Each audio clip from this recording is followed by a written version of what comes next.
Le brunch. L'émission qui met en lumière ceux qui font l'actualité à Toulouse et la région. Le brunch.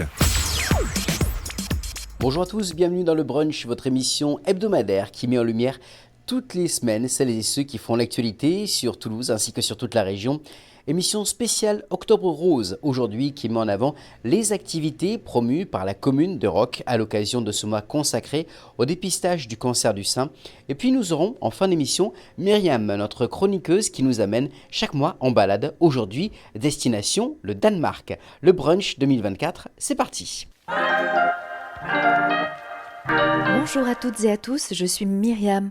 Je vous retrouve comme tous les mois pour cette chronique sur les découvertes de destinations, ici, là-bas et ailleurs.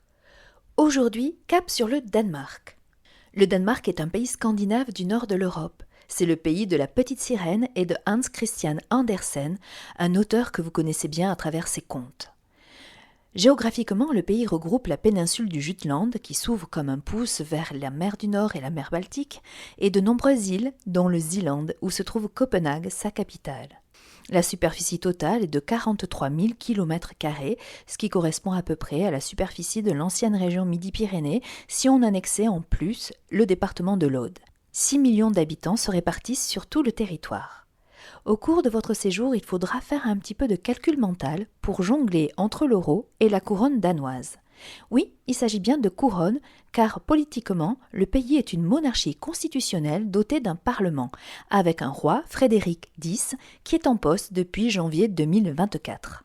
Frédéric X est le fils de la reine Margrethe II, qui a abdiqué donc en début d'année 2024, et de Henri Laborde de Montpezat. Montpezat, ça vous dit peut-être quelque chose.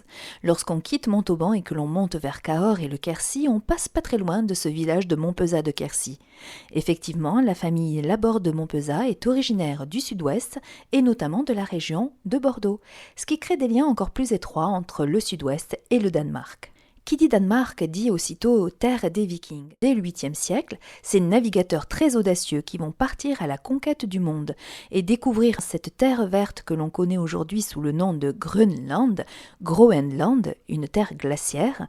Ils vont accoster par ailleurs sur le rivage, le littoral du Canada.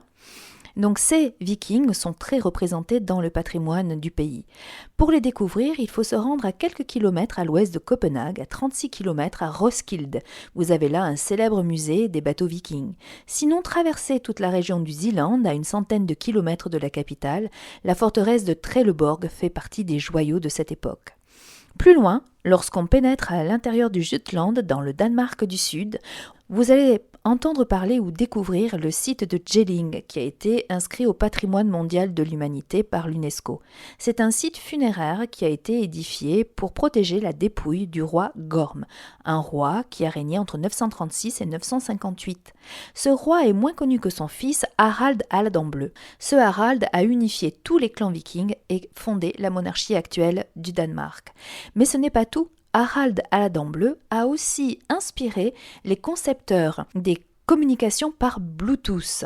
Bluetooth signifiant la dent bleue, un hommage à ce fameux roi. Le Danemark, c'est le pays où les gens sont heureux. C'est ce qu'on appelle le hygge. C'est l'état d'esprit danois par excellence que l'on pourrait comparer au cocooning.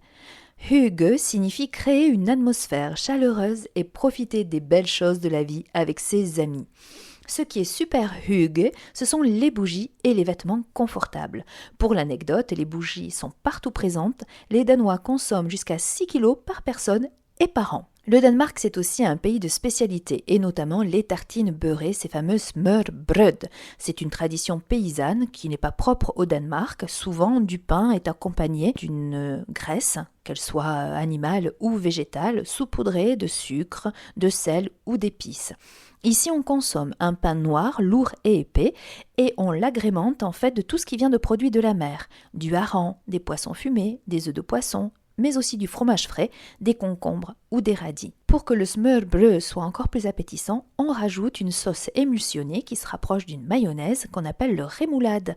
C'est additionné de capres, de cornichons, de persil, de cerfeuil ou d'estragon. Les Danois rajoutent du curcuma qui lui donne cette belle couleur orangée, du chou ou des carottes râpées. Pour information, le nom de rémoulade vient du vieux français picard rémolate, qui fait référence à du réfort qui était aussi employé pour bien nous stimuler les papilles. En dehors du rémoulade et des smørbrød, que peut-on consommer au Danemark? Eh bien des réglisses. Mais attention, ici salé. Les Danois ont un goût très prononcé pour tout ce qui est salé, une façon d'ailleurs de conserver les aliments.